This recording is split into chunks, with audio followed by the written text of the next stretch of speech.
questions that he asked? Well, in this problem, and this is what the author wrote. Using the given the graph, what interval is f increasing or decreasing? At what values of x does f have a local max or min? All right? I'm talking about problems like number 5 and number 6 on page 297. So, this thing's like number 5, number 6 on page 297, and it's coming from 4.3. Okay, so let me just throw down a bunch of questions. Here we go. This is what graph again? F prime. And every one of my questions is about f. Every question is about f. All right. Now let's see. Let's find all x values. There could be more than one. But it could be 0. I want to find all x values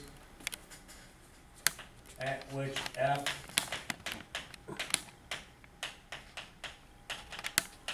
attains a maximum. What kind of max? How about relative max?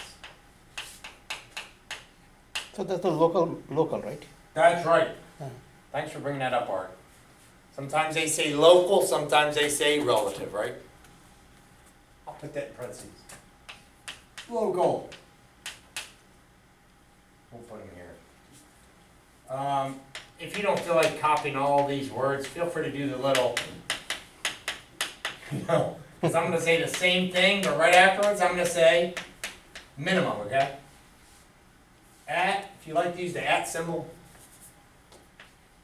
at which f attains a relative or local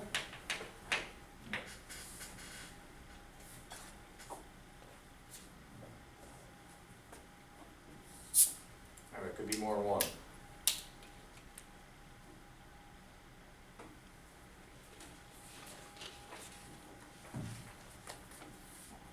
What else are we going to do about it?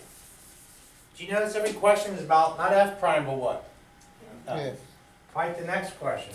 Can you tell me the interval f is increasing? What interval is f increasing on? On what interval is f decreasing? We'll fill that in. And then I'm going to ask about concavity and points of inflection. That's what I like to do. Similar to this. All right. It's the author right. Find all x values.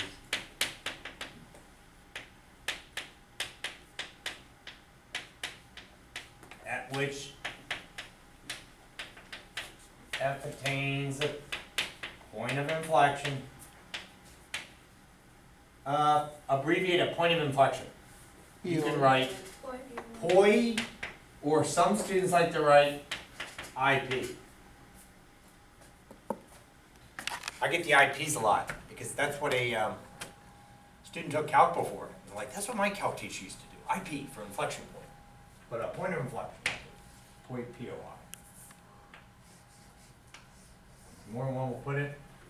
And then final intervals where f is concave up.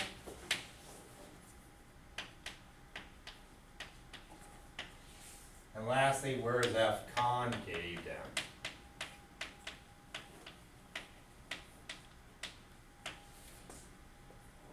Okay.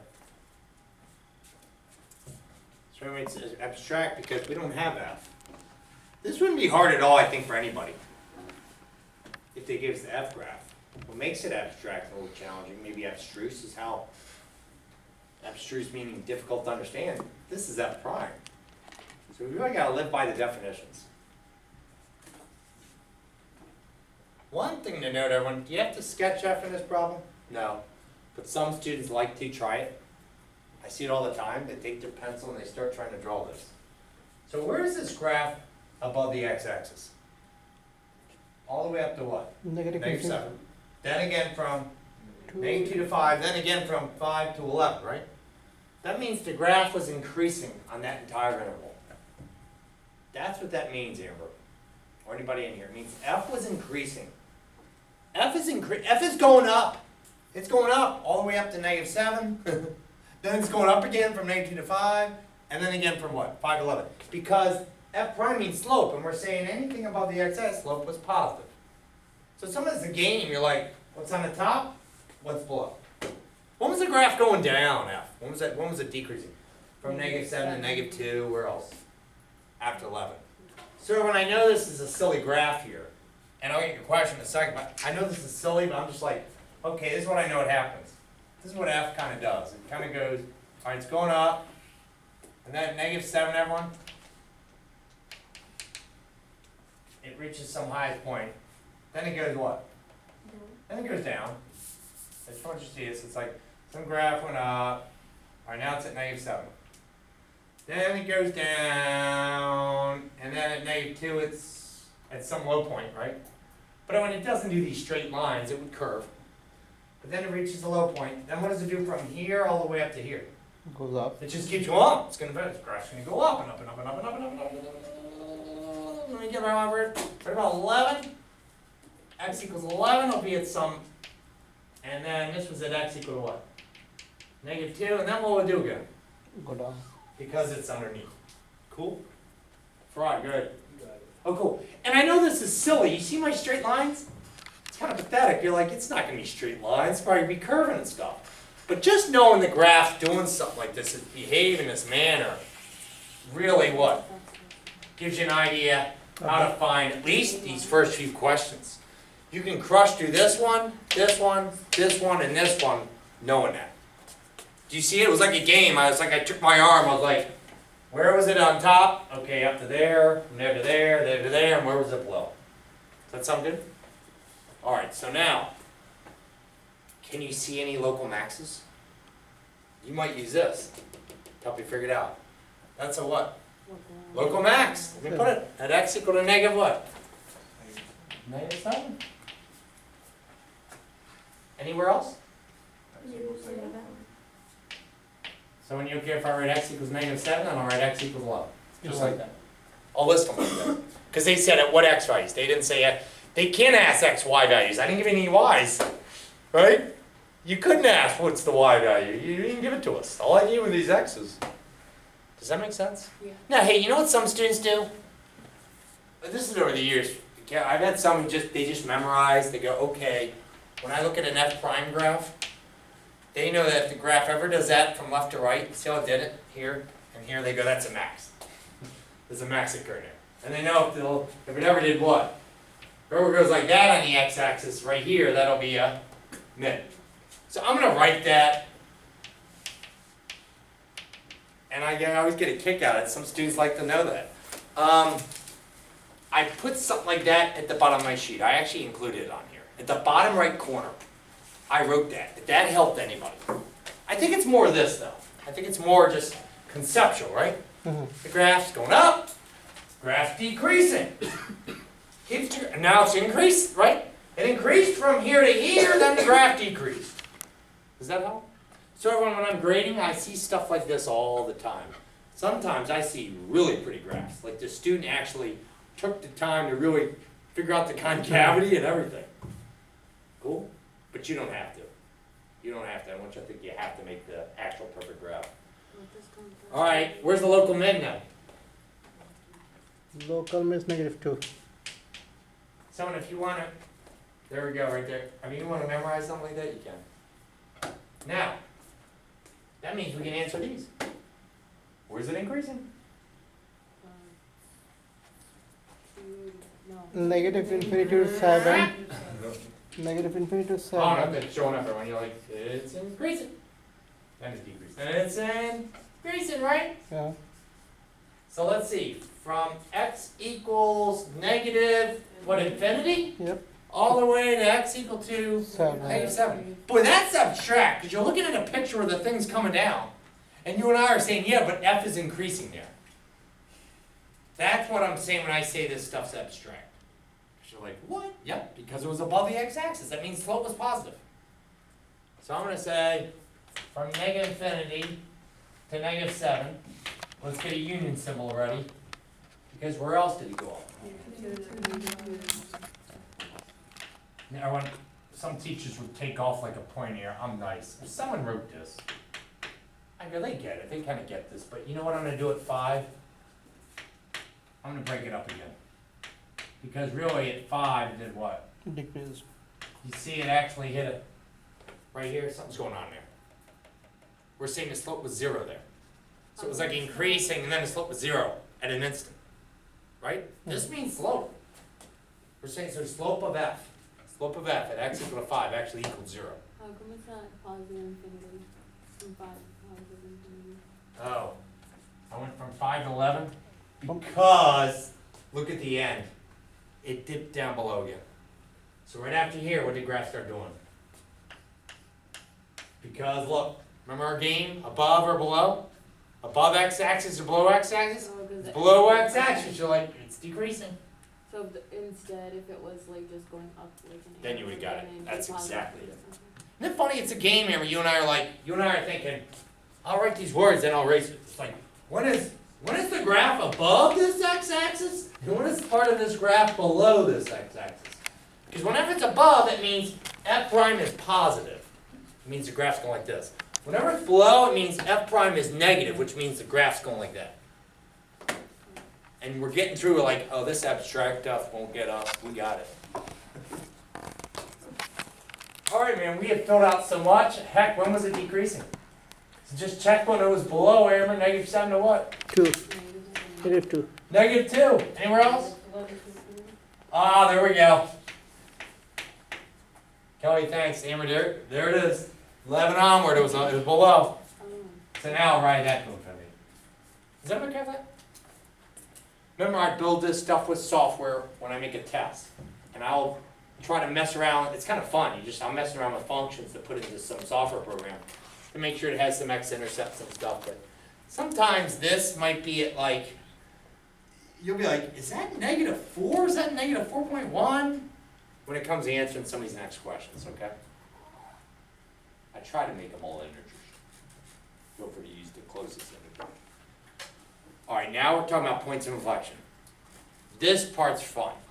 Ellen, we go, what's the definition of point of inflection? Concavity changes. All right? That's what a concavity of f changes. Well, concavity is determined by second derivative. Right? We know that we can find any point of inflection if we can set second derivative equal to 0, or it does not exist, and the concavity changes. But this is first derivative. So all we gotta do is look for the hills on this thing. I'm serious. Tops and bottoms of hills, we're gonna find points of inflections on this thing. Like right there. Oh, that's a point of Inflection. You go, really? Yeah, because look, this is f prime. Then f double prime would change. Because f double prime is the slope of this funny thing. So that's why I'm saying it's right there. Where's another hill? Oh, right there. You got a point of f. I want to make sure I say of f, because I don't want you to think, is that a point of inflection of f prime? Boy, that's even more abstract, huh? We're not going there. Point of inflection of f. Here's another what? Point of inflection of f. Or right IP. Here's another one. 1, 2, 3, 4. When there were 4 points of inflection. Even the 5?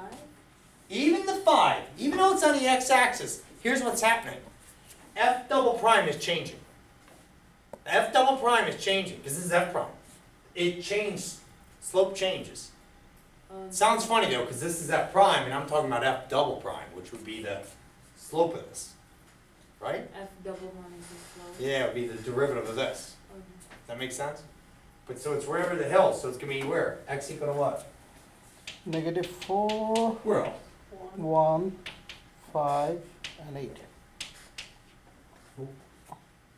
Now everyone, all we have to do to get these next two answers is dip between all those numbers. What's going on between these? Concave up, everyone, the definition. This is why definitions help. Concave up. F is concave up when second derivative is positive. Well, this is first derivative. So all you need to do is figure out when the slope was positive. I think I'll circle it this time, okay? Yeah, right there. Yeah, right there. I'm circling. That's when the what? This thing was going up. So that means that double prime would be positive there. Derivative of this. So when the slope of the upper line graph is positive? Yes. Wait, the double line. You got it. That's exactly it, Josephine. Write it down. You go, why? Because this is F prime, and we're trying to look at when F double prime is positive. So then that means that would be the concave, for concave up. Yep, so let me tell you, from -4 to what? And it should be in between these numbers. Point of, So -4 to 1, where else? 5 to 8. And then you'll notice it's between these numbers right here. These numbers are gonna fall in these answers here. And then this should be the complement of that. You know that word complement? You know, it's like, Inverse opposite. yeah, what's the complement? Everyone, is a 70% chance it's gonna rain. In probability, what's the complement? We say the complement is 30% chance it's not gonna rain. But it's like, all right, if that's -4 to 1 and 5 to 8, well then where was it concave down? From -3 to -4, right? Yeah.